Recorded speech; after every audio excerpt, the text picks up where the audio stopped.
Here they come.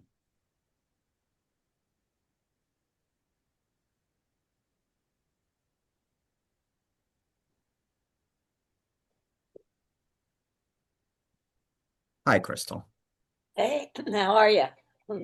Good. All right. Liz Robbins, I'll let her in, and then we'll get started. All right, everyone. Welcome to the Final X and Beat the Streets annual benefit press conference. We have four accomplished athletes with us here today. They're going to be competing on Saturday, June 14th at the Prudential Center in Newark. Amit Elor, who's the 2024 Olympic Games gold medalist. Spencer Lee, also 2024. He won the silver medal. Kayla Miracle, two-time Olympian, 2020 and 2024. And Zahid Valencia, the senior world champion bronze medalist in 2023.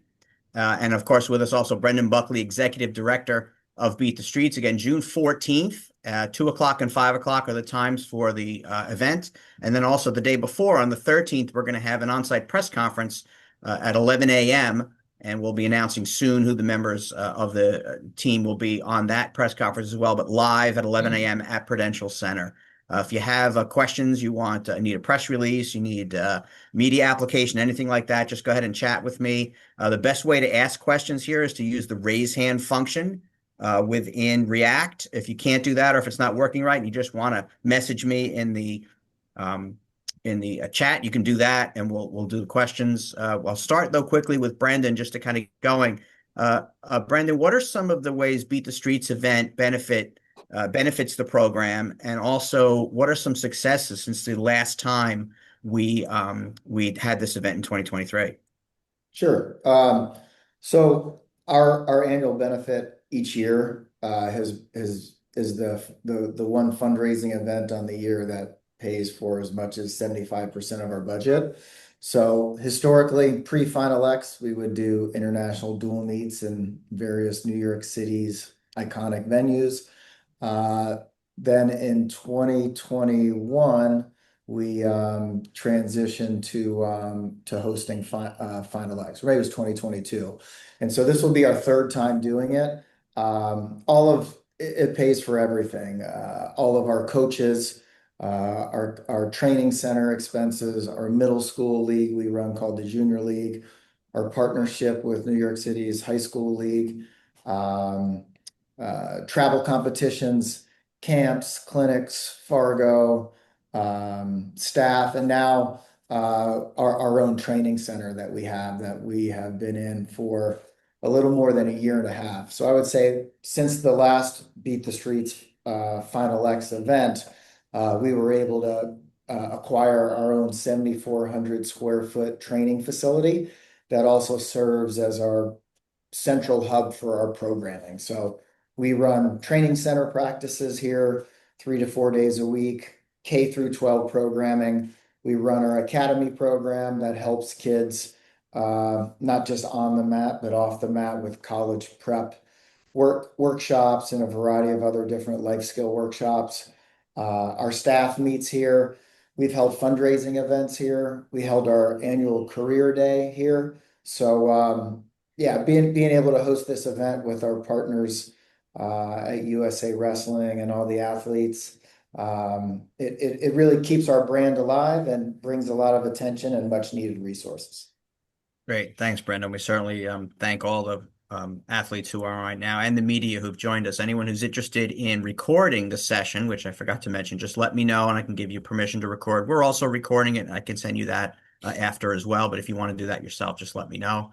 Also, if you have a question now, just go ahead and use that raise hand function and we'll start the questioning. Or if you can't get that to work, just send me a note in the chat and we'll get that going. So any questions now, go ahead and use the raise hand or let me know in the chat.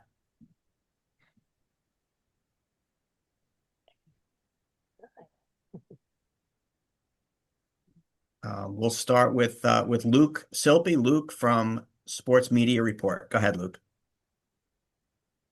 Hey, the first question I have is for Amit Elor. Amit, you were the up-and-coming wrestler when you competed at the Beaten Streets at the first two times, and now you're an Olympic gold medalist. How did that change your mindset going into a big event like Final X? Yeah, my very first Final X was I think Madison Square Garden in 2022, And it was just a really cool experience for me. Started out as an underdog, had nothing to lose, and now I'm returning as somebody who's at the top, which is just a little bit of a different experience, but it definitely gave me a lot of experience. That way I was able to go out to the World Championship and, be confident that I've been through a big event like that and go on to represent our country. Great. Great, thank you. Next up, Eli McCown, Des Moines Register.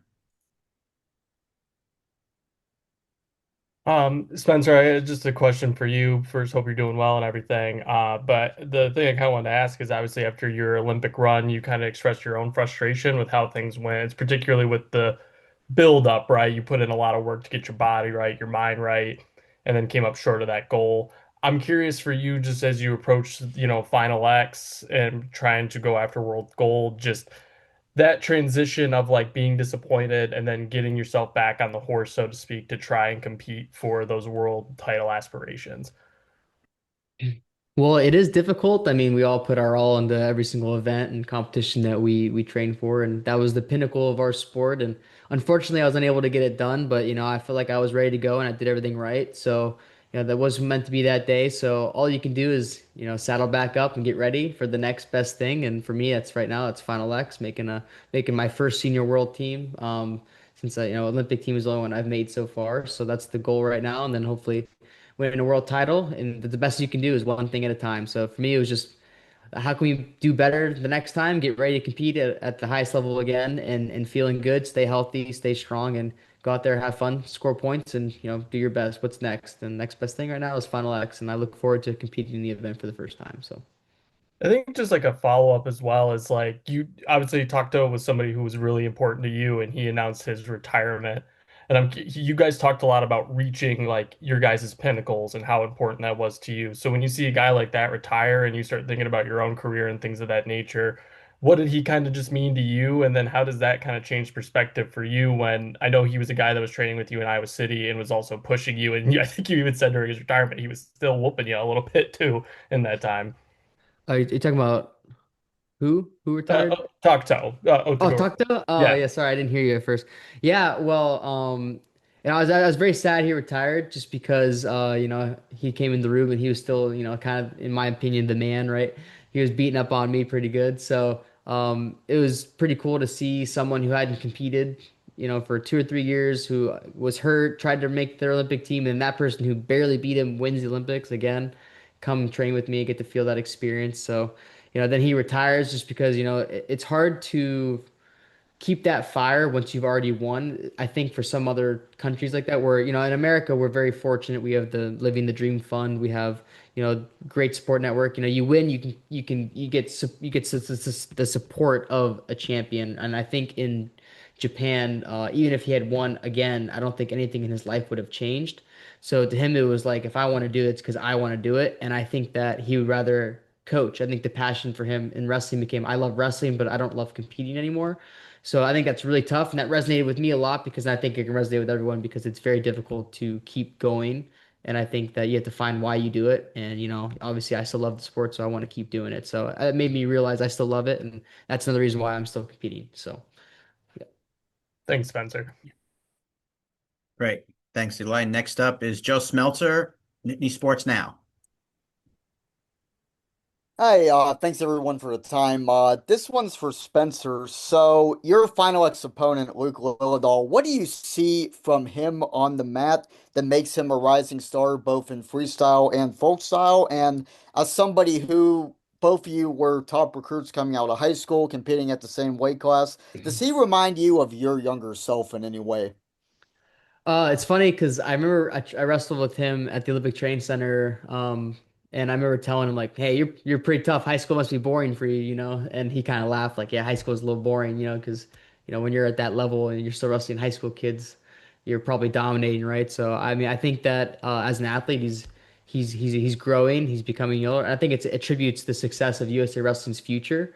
I mean, we have what, two high school kids in this event, and then he's a true freshman in college. So I think it just attributes to the future of USA Wrestling is very bright, and I think it's awesome. And he's a very, very tough opponent, and he earned his spot in Final X for a reason. So, I mean, I don't know if he is more like me growing up. I think that, I mean, he's a junior world champ as well, and cadet world silver, I think, as well. So he's got a lot of medals, a lot of teams. He might be one of the only people to make three cadet world teams as well. So I think that he definitely has, a similar pedigree to when I was his age. So I think that's pretty cool, and it kind of shows me what I wish I could have done when I was his age. So look forward to the competition coming up. So he's a very tough opponent.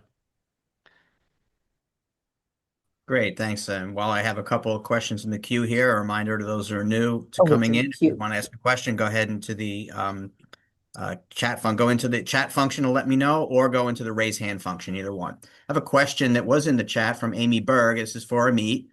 Since you moved up in weight class since the Olympics, how's that transition going, and what's new since Paris? Yes, I have moved up a weight. I was 68 kilos for the Olympics, and now I'm back at 72. I was at 72 kilos in both 2022 and 2023. So far, I really do like being back at this weight. I really don't have to cut much weight. This is more so my normal body weight, and I feel like I feel healthier here. As far as what's new, with the Olympics comes a lot of opportunities. I've gone to run a lot of different wrestling clinics, and I have a lot more lined up for me this summer. And so that's all really exciting. And I've definitely delved into coaching a little bit more, and it's wonderful. It's really fun for me. Thanks, Amit. And now a question from Kyle Klingman. That was helpful. Kayla, would you explain your training situation at Valiant Prep where you were a math teacher, where you also train? I'm eating all your fries. Sorry. Sorry, I'm eating all Yeah, your so being a teacher, having a job and training full time is actually really difficult. I'm with the kids every day from I get there at 7 a.m. and I'm teaching classes, and then I go upstairs and I get to train with them. And there are some amazing girls up in the room, right? Like Everest Lidecker is going to be competing at Final X for her first world team, and she's 17 years old. She also just made the U20 world team. So that's a huge testament to her and like the growth of the women's program. And then we also have all the guys. So all the guys are really tough. I remember when I first moved out here, I trained a lot with Kyler Larkin and Adrian Meza, and they would just put a whooping on me. And so now they've aged out, but there are a ton. You got Angel Cejudo Jr. and Dean Anderson or Gunnar, right? Like all these guys that can just beat me up, and I can learn from them and get better from them, and then they can learn from me. And so it's a really special situation that I can connect with them in all sorts of ways. Like they come to my classroom during lunch and talk about their lives or ask for advice or whatever. They ask me questions in the room, and then they also, are coming in early at school to get some tutoring help. So it's like a really cool dynamic that I don't think anyone can ever like replicate. Great. Thanks, Kayla. Next up is Luke Selby. So, Zahid Valencia, you've been part of Final X all the way back to juniors in 2016. What does it mean to come back to this event year after year? I think it's awesome. It's a testament to just staying consistent, staying disciplined. And, out of the ones that I've gone, especially in the senior level, I've only made one team. So just continuing to work hard, work smart, and want to make that jump, and it's going to be against someone who's been there before, who has won in the big stages. So just staying focused, and I think the move to Okie State has helped a lot, being around David, especially just picking his brain, his mindset, what I kind of got to do to make that jump, elevate my game. And I'm just excited. I love competing. I love wrestling. So just going out there and, giving the fans what they want and earning that win, in the practice room every day, in my lifts and my conditioning. So just excited for sure. Great, thank you. Great. Thanks, Zahid. Next up, Crystal Hart, Manhattan Media. Hi. Kayla, I wanted to ask you, you were talking about your teaching and how do you balance your physical demands with your mental and emotional well-being? I think this is uh I feel like most people, if they take on a full-time role, in a job setting, right? And then they have to go train. It's exhausting, and it is. Like I feel really tired at the end of the day, so I get a lot of good sleep. But I think before when I was just training, each workout, like looking forward to the next workout, it was kind of daunting in a way. And so now I go into school and my mind is off of wrestling. So my body kind of wakes up in an easier way. And so it's easier to get right into practice. And then I'm looking at practice for, the 2 hours that it is versus the lead up to it and it being like, oh, shoot, like this practice is going to be rough. I'm going to get my butt kicked, or we're doing these situations, type of mentality. So now it's just like, all right, I have a job to do before I have this job to do. And so it's kind of easier. There's definitely less time for recovery, right? So trying to stay on top of that, especially on the weekends, or having to do maybe a later hot yoga session or something. But overall, I think it's really good for my mental state. Okay. Okay. And what aspect do you like most about wrestling? What do you find exciting about it? I think my favorite thing about wrestling is that we all strive for like perfection, and perfection is literally unattainable in wrestling. You can think you have it all figured out. You can win the Olympic gold, however many world titles, but you aren't there yet. There's never a there, right? And you can always keep learning and growing. And so we're always chasing this unattainable perfection. And I think that's a really cool and neat thing that, that this sport has to offer. Thank you. Great. Thank you, Crystal. Next up, Kyle Klingman with Flow. Spencer, you had mentioned some training sessions with Vito. How did that materialize, and what did you learn from those sessions? Oh, we both knew that we're both in Final X. We won't be competing against each other. I've known Vito since we were like 9, 10 years old. So, and I'd asked him to train like a couple months ago, and he was still recovering. So he just reached out and figured it would work out. It was great. He's a great opponent and a great partner. So hopefully I can train with more people like that in the future. Anyone's welcome. So we we all want to get better. So works out, right? Great, thanks. Any others who have questions, go ahead and raise your hand or send me a note in the chat. I'll happily get your question up next. I think, Richard, you did have something you wanted to ask.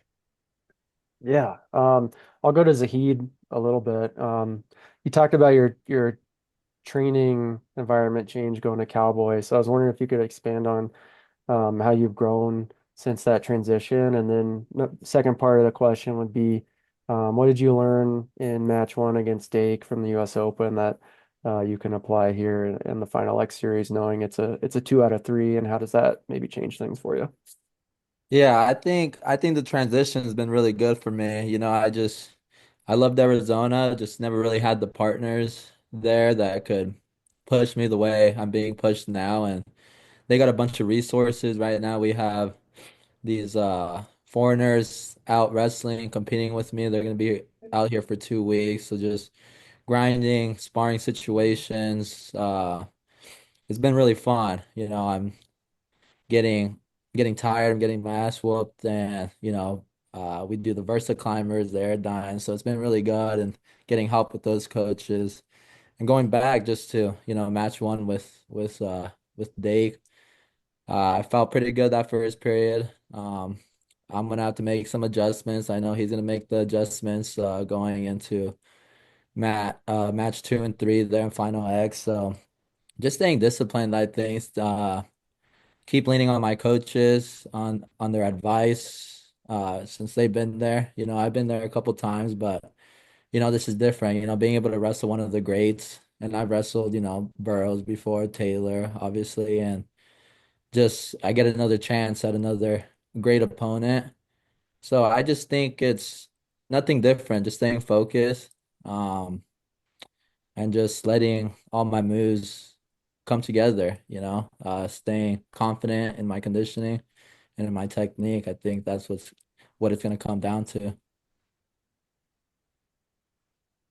Great, thanks, Zahid. I have another question from Amy Berg, another for Amit.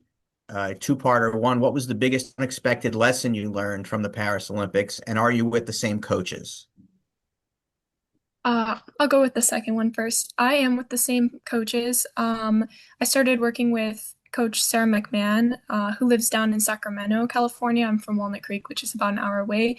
I started working with her in 2023, and she was in my corner during the Olympics. And I'm still working with her. She was in my corner at World Team Trials and will also be there for me in Final X. And she's just been a really great influence on me. She's a great role model. What was the first part again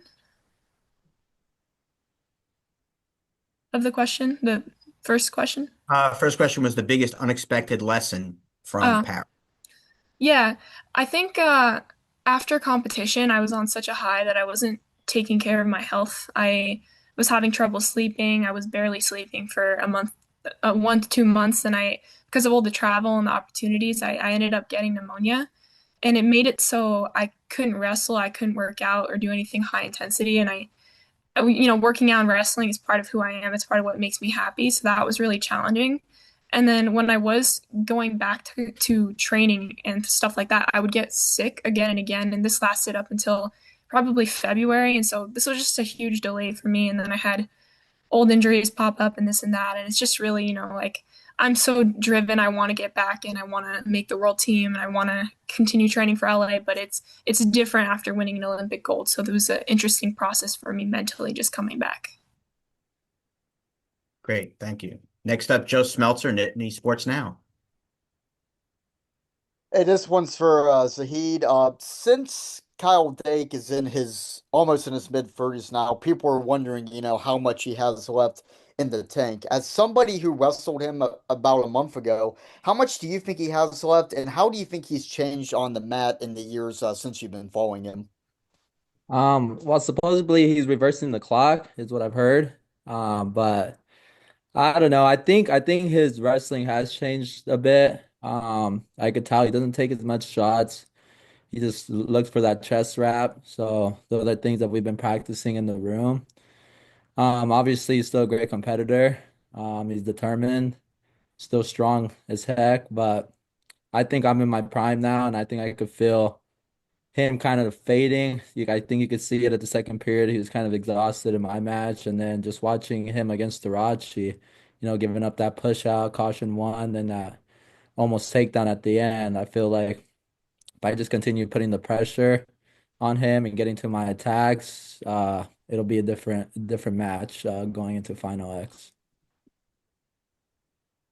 All right, next up, Kyle Klingman, Flow. Amit, you got mobbed at the World Team Trials Challenge tournament, people wanting pictures and autographs. How do you deal with that part of fame? Yeah, it's surreal for me, but every single person that comes up to me, I don't get overwhelmed by the amount of people or anything like that. I just take it one interaction after another, and I want to learn more about these little kids, these people. I ask them questions, I hear their stories, give them advice if I can. But at some point, like if I am competing the next day or have my own schedule, I do have people around me that are like, we only have so much time, so. It's hard for me because I don't want to say no if I could. And if there were people that did want to meet me, I would stay there as long as I possibly could. So that has been really cool, and unexpected. I think it was awesome too that I think there was a kids tournament going on at the same time at World Team Trials. So I think it was great for them to be able to watch our matches and just be exposed to that. Great, thanks. Time for one more question, if anyone wants to pop up with the last question. All